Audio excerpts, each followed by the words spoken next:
porque así ellos dos habían bautizado el sitio donde solían reunirse para sus caminatas, que no eran simples paseos, sino pasos medios hacia la claridad y el conocimiento. Mañana estarán aquí, dijo Aurora. Pedro la miró, y como siempre, le pareció que visto esos ojos espléndidos, el mundo era más limpio. Yo quiero irme con ellos. La maestra lo miró asombrada, incrédula.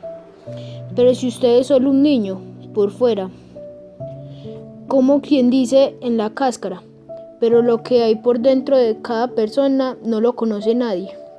Yo soy así. ¿Se da cuenta? Flaco, morenito, medio apachurrado. Pero siento que bien adentro, tal vez donde dicen que brinca el corazón, soy un ejército. Como si yo fuera muchas personas, muchas lanzas, muchos caballos. ¿No los ha visto cuando hay una estampida? Y así me siento, señorita Aurora, igual a un disparo que ya no se devuelve. Como siempre que hablaban, Aurora sintió una extraña emoción, una vibración interior, un miedo glorioso y un enorme, como si hubiera abierto una puerta pequeña sobre las llamaradas de un horno. Mire, señorita Aurora, yo se lo explico con pelos y señales a primo Calixto, y también a mi hermano Juvenal, que me lleva unos años, pero que me late que pare muchas cosas, es menor que yo. Y se lo converso a Fabián, el hijo de mayordomo, Mariano Tapías, y a unos cuantos más de los pocos conocidos que tengo, y hasta el niño Alberto, el hijo de los patrones, y cree que me creen. Claro que no, porque hay nada más increíble que la verdad. Y eso me pasa si les digo a los chapetones, agarran a una persona y la paran delante de una pared, ahí sola y sin defensa, como digamos, una oveja, o tal vez menos, y que después 5 o 6 soldados con esos uniformes tan hechos de colorines, que dicen que son los que representan al rey de no sé qué de castillos, se les paran al frente, cargan sus armas, que me parecen que se llama arcabuces o fusiles o escopetas, y les disparan sin más a la gracia, sobre seguro y hasta con mal puesto, y claro, lo dejan completamente muertos. Y como si eso no les bastara, se les paran al lado y les pegan con las pistolas un tiro en la cabeza, es decir, que no contestemos con marlos de uno. Acabamos matándolos 2 veces. Fusilan a la gente, les dije, y se iban poniendo serios apenas les añadí que todo eso es ordenado por un señor al que llaman Don Pablo Pacificador, que manda a todas las tropas, o sea, como dice mi amo el cura, el señor de los ejércitos, y que a General Bolívar lo van a fusilar. Y es ahí cuando les digo que si una bala alcanza para un pecho, también un pecho alcanza para una bala, y que yo pongo el mío para que a él no lo toquen, porque yo me puedo morir y casi ni se darían cuenta, pero si él muere, nos morimos todos, personas y caballos, sementares y ríos, montañas y caminos, ovejas y arrandajos. Y ahora que tengo que volver a casa, porque ya comenzó la fiesta, y eso que los patriotas apenas llegarán mañana. Dicen que vienen vestidos con lagunas y blusas y corroscas, que debajo de esa ropa de mujer hay hombres para darles pelea a los guardianes de los retenes y sacarles ventaja. Pero que debajo de esa ropa de mujer hay hombres para darles pelea a los guardianes de los retenes y sacarles ventaja. Y de veras, mi gana sería irme con ellos montando, ya no en una vara de eucalipto, como cuando juego a ser grande, sino en un caballo de verdad, como un jinete que no tiene miedo a los disparos, porque sabe que con 100 de ellos o con 1000 de ellos, o con 10.000. Vamos a sacudirlos, lo que llaman el yugo, como lo hacen los buyes cuando en la madrugada recuerdan que alguna vez fueron toros que la embestía hasta su sombra.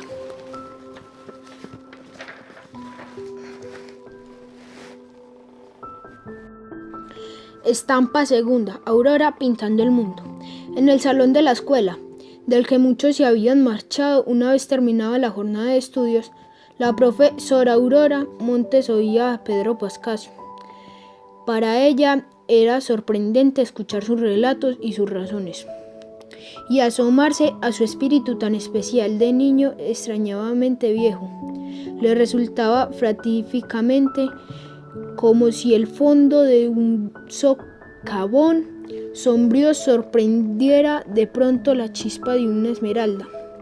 En ocasiones Aurora se preguntaba qué circunstancias habían formado esa mentalidad singular y de dónde le salían recuerdos de hechos que no habían vivido y premociones de cosas que quizás se presentarían muchos años después. Pedro no era como los demás muchachos, preocupados por medio de aprender la lectura y las matemáticas. A él le gustaba más la historia, los cuentos fantásticos, la pormenores de los hechos heroicos de hombres y mujeres que habían jolado el avance de los pueblos hacia la libertad. Durante largos ratos se quedaba pendiente de sus palabras, como si se las bebiera, como si encontrara en cada vocablo un sabor especial o una dimensión específica, con la que iba construyendo su propio mundo. Una vez la sorprendió una frase que ella no había olvidado. Vea, señorita Aurora, el mundo estaba en blanco y negro y usted llegó a pintarlo de colores. Y añadió algo muy de él, de su concepción especial de las cosas. No se quedaría Dios de la ayudita que usted vino a darle para acabar de hacer el mundo, ¿cierto? Pedro le había contado los hechos que fueron marcando sus 10 años con mojones de sufrimiento y contrariedades. Como su papá, José Mercedes Martínez, se había cansado de trabajar la tierra que, por ser ajena, era a otros a quienes le rendía sus beneficios. Como su mamá, María del Niño Jesús Rojas, escarmendaba la lana que le quitaba las ovejas del patrón, la hilaba, tejía sus ruanas que se vendían en los mercados semanales para que esos reales engordaran la bolsa de otros. Y finalmente, como aceptaron la propuesta del general Juan José para irse a trabajar en su casa, él como peón de varios oficios al mando de Mariano Tapías y ella a cocinar junto a Prudencia, a las órdenes de doña Ana Josefa, que no era mala gente, pero sí exigía sumisión y obediencia de quienes estaban colocados muy por debajo de ellas en cuanto a condiciones sociales y económicas. Y finalmente, de qué manera Virtudes, su hermana mayor, también se había acogido a su protección. De alguna forma significaba trabajar en la casa de los Leiva, porque uno de los chapetones que custodiaba el retén del bosque había dado en perseguirla por protegernos y sembradíos, para tumbarla en cualquier zanja y seguir prolongando en ella el atropello de las violaciones perpetradas por los invasores desde siglo atrás. Y en esa casa que había Pedro Pascasio, no podía dominar los novillos que para captarlos o ponerse el hierro del patrón, ni tenía las fuerzas suficientes para levantar las paredes de una casa. Entonces realizaba los mandados, ir a Encellillos a llevar una razón, desplazarse a cualquiera de las verdades, como comunicar una orden de don Juan José, o simplemente ayudar a las mujeres de los oficios menores. Y todo eso le daba tiempo para pensar, imaginar, presentir. Y ahora para hablar con la maestra, que había encontrado en él un oyente aplicado y que por otra parte era la única persona mayor con la que el Pedro se sentía en libertad de conversar sobre su propio mundo. En esas charlas que se sucedían en las orillas del Suapaga, en los cerros de Duaga, en las márgenes del río Salguera o en las veredas medio perdidas bajo la sombra de los encillos y los cucharos, Pedro iba acercándose a la historia de su territorio, de esa América a que le había llegado primero los conquistadores y después los esclavos, mezclándose todo con los pocos indios que sobrevivieron al choque del descubrimiento. Algo que a Pedro le costaba trabajar entender era el paso de los años. La forma para el tiempo se iba desenvolviendo igual que la cubulla que se usaba para marcar los contornos de una casa, o como el hielo que caía del viento, hasta el uso al que las manos le daban un impulso, igual al que otras manos mucho más grandes le daban al sol y a la tierra para que bailara hilando los días, los meses y los años.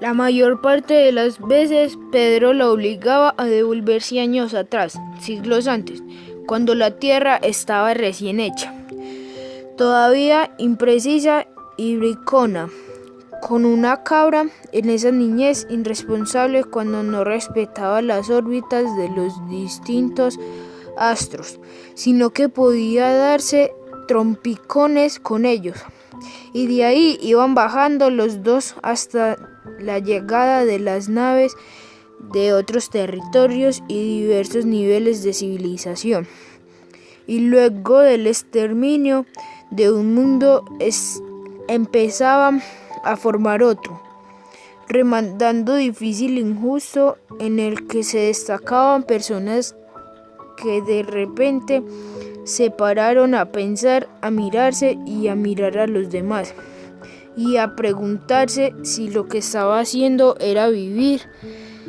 y a este trabajo tenían alguna importancia y merecían un respeto.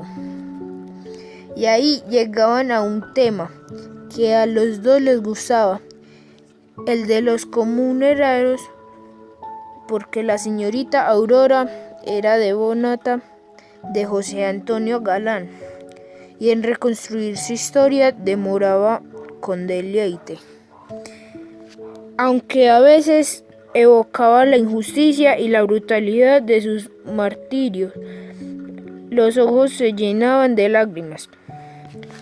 «Malditos sean los que mataron», solía decir Pedro Pascasio en esta parte del relato, «porque no solo mataron a él, sino a todos nosotros». Y Aurora le pintaba el mercado de Socorro, ya casi en las tardes de ese 16 de marzo de 1781.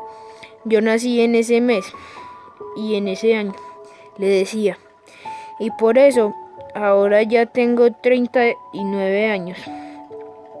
Le hablaba de las anatas, de las medias anatas, de las guías y tornaguías, el quinto real, de las alcabalas, de la sisa, de los valimentos, del diezmo, de la armada de Barlovento, del estanco del tabaco y del aguardiente y demás y más impuestos, y le describía a Manuela Beltrán como si la estuviera viviendo.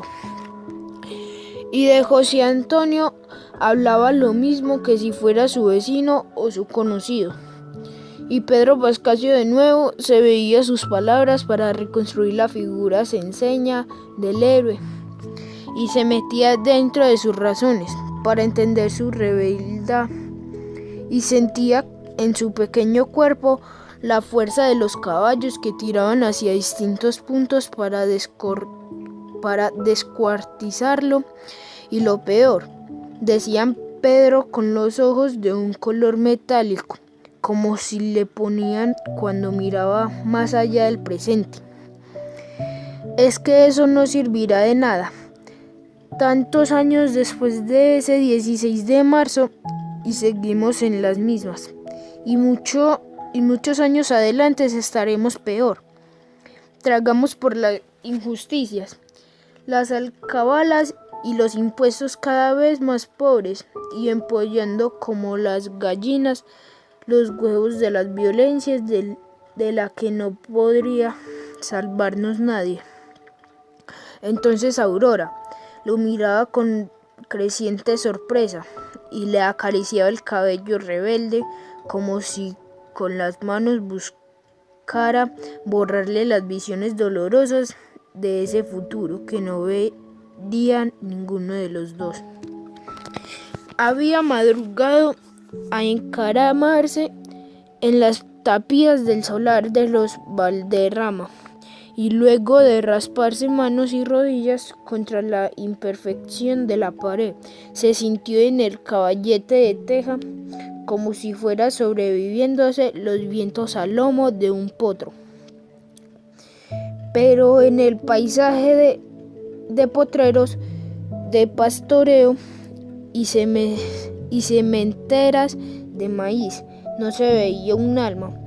Apenas alcanzaban a distinguirse entre la niebla los eucaliptos que marchaban el límite de algunas fincas o los sauces que acompañaban las quebradas o los alisos que se agrupaban escamoteándose los pájaros que no se decían a cantar en forma porque el día era apenas como un presentimiento difuminado en la cresta de las montañas. Pero ahí estaba Pedro Pascasio Martínez Rojas y alzaba la cabeza como si quisiera ampliar el radio de acción de sus orejas, esperando las campanas de Angelus. Y por fin, sin previo aviso, volaron de la torre, encendieron las candelas de la madrugada y le impusieron disciplina al canto de los arrendajos y de los turpiales, que no tardó en generalizarse. Era, pensó Pedro, como si los trinos tuvieran no solo sonido, sino un pincel que iba pintando el horizonte, despertando las vacas de los potreros, propiciando el relincho de los caballos y diciéndole al rocio que ya era tiempo de comenzar a levantarse. Porque así veían Pedro las cosas, sobre todo desde que las charlas con la maestra Aurora Monte le pusieron colores y animación a los paisajes y a la vida. Se despejó la senda que venía desde Socha dándose contra los árboles, pero el ejército patriota no se veía ni el brillo del sol inicial de una espada, y no se escuchaba ni el primer sonido en el redoble de un tambor. Entonces Pedro se bajó de la tapia, se acostó sobre la tierra, pegó la oreja del suelo y oyó no solamente los pasos de los caballos, sino el sonido de las armas y el de muchas voces, como el agua de las cascadas cuando cae rodando por el Tíbet hasta sosegarse en el valle. Pensó, y se trepó con rapidez para no perderse un solo detalle. ¿Y qué?, preguntó desde abajo Primo Calisto, y Pedro sintió que se rompía el encanto de su soledad, y pensó que los ojos de su compañero Seandazas eran muy capaces de robarle una parte considerable del espectáculo. Pero luego se alegró de ver al muchacho porque así sentía como quien comentar los índices de la llegada del ejército libertador antes de contársela con todos sus detalles a la maestra. Por eso desde arriba le tendió la mano y pronto Primo se sentó a su lado, también sobre las tejas, y se colocó los dedos protegiéndose los ojos del sol mañanero. Pero tampoco vio rastro de la vida del largo trecho de la senda que se perdía entre las tapías y los vallados. Debieron coger por otro lado, dijo Primo. No si ya estaba listo para recibirlos en la casa de don Juan José. Novillas muertas, gallinas y pavos, guarapo y aguardiente, cohetes y voladores. Y además acabo de oírlos. Antes de que recemos 5 Ave Marías, van a desbocar allá adelante. Y deben ser cientos de cientos, porque los cascos de los caballos casi me revientan las orejas. Usted y sus exageraciones, usted y... Mire, gritó Pedro Pascasio, y señaló hacia el fondo. Y entonces los vieron, soldados con trajes de campesinos, con vestidos de mujer, con enaguas y blusas, con corroscas y sombreros, con botas y descalzos. Llaneros, pensó Pedro, que montaban en pelo, que no tenían ni siquiera alpargatas ni camisolas, y que andaban haciendo bulla y tirándole lanzazos al viento. Oficiales. General, pensó Pedro, un poco mejor vestidos, pero sin las indumentarias vistosas de, por ejemplo, los guardias que andaban pavoneándose por el retén del molino, con cantoneras y bayonetas, y otros muchachos a pie, armados con los machetes de tumbar malezas, con escopetas.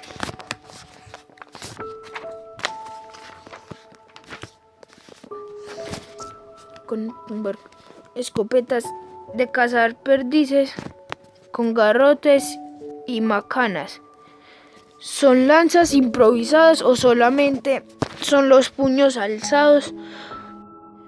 Formaban una larga procesión compacta y heterogénea, un montón casi interminable de voluntades y de esfuerzos, una columna inmensa de gritos y esperanzas, una frente unida tan difícil de detener como los acontecimientos de los grandes ríos en las madrugadas tiritantes de los inviernos.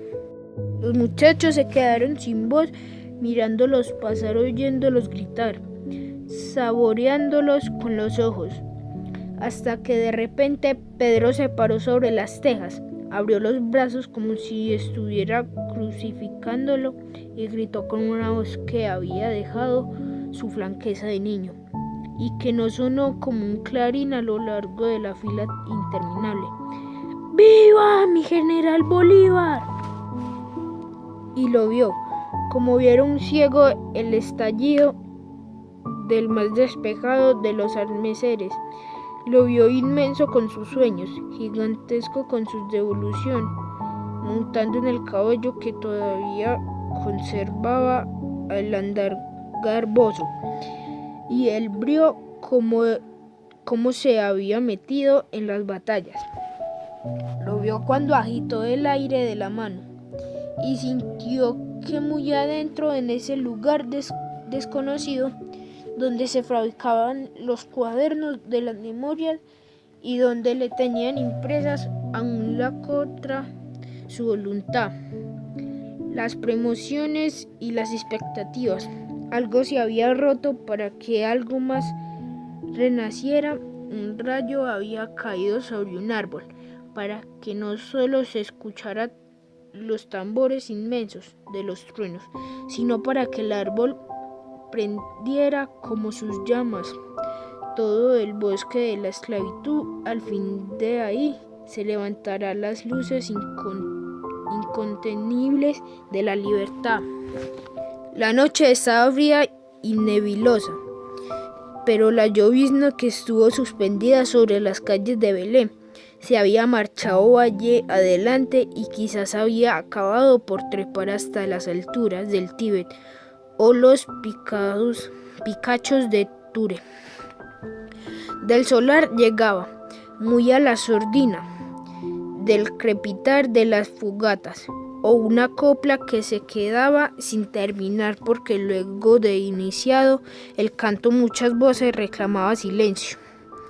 En el primer piso se oía frases a medida ligero, ruido de cubiertos y de platos, y los pasos que dos de las ordenaba la cocina y empezaba a preparar los necesarios para el desayuno, porque Bolívar había sido claro al agradecer a los belimitas la acogida que les había brindado, tanto a él como a su tropa, sus comandantes, sus soldados, inclusive los cabalgaduros que habían recibido agua limpia y el forraje adecuado después de las privaciones del páramo. Y al decirles que es muy mañana, tomará el camino hasta subir a las montañas y descender después del valle Santa Rosa de Viterbo, de donde meses antes Casilda Zafra le había mandado decir que pasara por un potro, pero que antes de tiempo acabaría perdiendo la última, la que tendría que liberar a pie, y solo contra los manotazos de la muerte que le tenía reservado, y que según sus sueños estaba destinado a llevar a sus lomos a un héroe que sentía toda su batalla. Pedro Pascasio, recostado en la puerta, detrás de la cual Bolívar intentaba liberarse de sus fatigas, pensaba en conversión que había tenido con sus padres y su hermana mayor, cuando a la cocina se metió el silencio porque ya casi todo reposaba. Ahora pensó en las palabras de la señorita Aurora Montes. Ni ella ni él podían meterse a la guerra. Si iba para demostrarle a ella que era un hombre, no, decidió. No necesitaba demostrar nada. Se iba simplemente porque todo lo empujaba a formar parte de ese ejército heterogéneo y múltiple. Y pensó en la estampida que provocó en las pesebreras de Santa María y en la rabia sorda que le crecía por dentro cuando veía a los guardias de los retenes pavoneándose por las calles con sus uniformes y sus armas, y en las confidencias que en la cocina se hacían cuando lo crecía dormido, las mujeres atropelladas. Y también recordó a los comuneros, a ese galán que ya ocupaba en su corazón un sitio especial, a esos vientos, 1000 hombres y mujeres que se fueron con él para pedir justicia a toda la gente de todos los ranchos, de las veredas y los campos y los pueblos. Y les dijo a sus padres que no lo detendría nadie, ni el castigo, ni el llanto, ni las prohibiciones, ni las súplicas. Y cuando Virtudes se entregó en su determinación, dijo simplemente: déjenla en la vida, tal vez está en otra parte. Aquí lo que hacemos es ir muriéndonos sin gracia, poco a poco, sin que a nadie le sirviera ni la vida que nos dieron ni la muerte que acabará por imponernos. Oyó crujir las escaleras y continuó respiración. En medio de la densa sombra, ¿quién podía subir hacia la alcoba donde dormía Bolívar? Lamento no tener un arma, y al mirarse los puños crispados, supo que eran muy pequeños, pero al mismo tiempo comprendió que su pecho era grande y que no, como lo había dicho alguna vez, podía detener una bala. Y cuando estaba a punto de incorporarse como una pelea, vio que quien llegaba al último escalón era José Palacios. Recordaba muy bien el nombre y que el general Bolívar se había referido a él como su asistente. ¿Qué hace aquí a estas horas?, preguntó Palacios, que también se sorprendió al verlo. Cuido del sueño de mi general. Esa es una de mis obligaciones. Pues entonces ya somos dos. Le hizo campo y Palacios acabó sentándose a su lado y recostando también la espalda contra la puerta. Por fin tiene una cama decente, comentó el soldado. Noches enteras de dormir sobre el valletón o encima del puro suelo llanero, debajo de una palma de cumura o la sombra de una mata de monte. Pedro Pascasio hizo un par de intentos para soltar una pregunta, pero no encontraba las palabras. ¿Qué se siente usted estando junto a él? No lo sé. Tal vez sea como sentir el sol cuando hace el frío, o el viento en los calores más terribles. Tal vez sea como lo que debe sentir la hierba junto a un árbol. Mañana me voy con él. Él ya tiene quien lo cuide. Yo cuidaré su caballo, porque el caballo es una parte del jinete, pensó Pedro Pascasio. Y recordó que cuando lograba montársele a un potro, todo en él cambiaba. Su músculo tenía más fuerza, la velocidad de su carrera se multiplicaba, sus ojos lograban ver más lejos, su voz iba más rápida que el viento, su voluntad hacia avanzar no conocía fronteras. Los que hacemos las guerras estábamos condenados a muerte, dijo Palacios. No nacemos para otras cosas, murmuró Pedro. Un curruy lanzó desde los galgos del pino su oscuro canto lúgubre, como en la noche que se tramaron la estampida.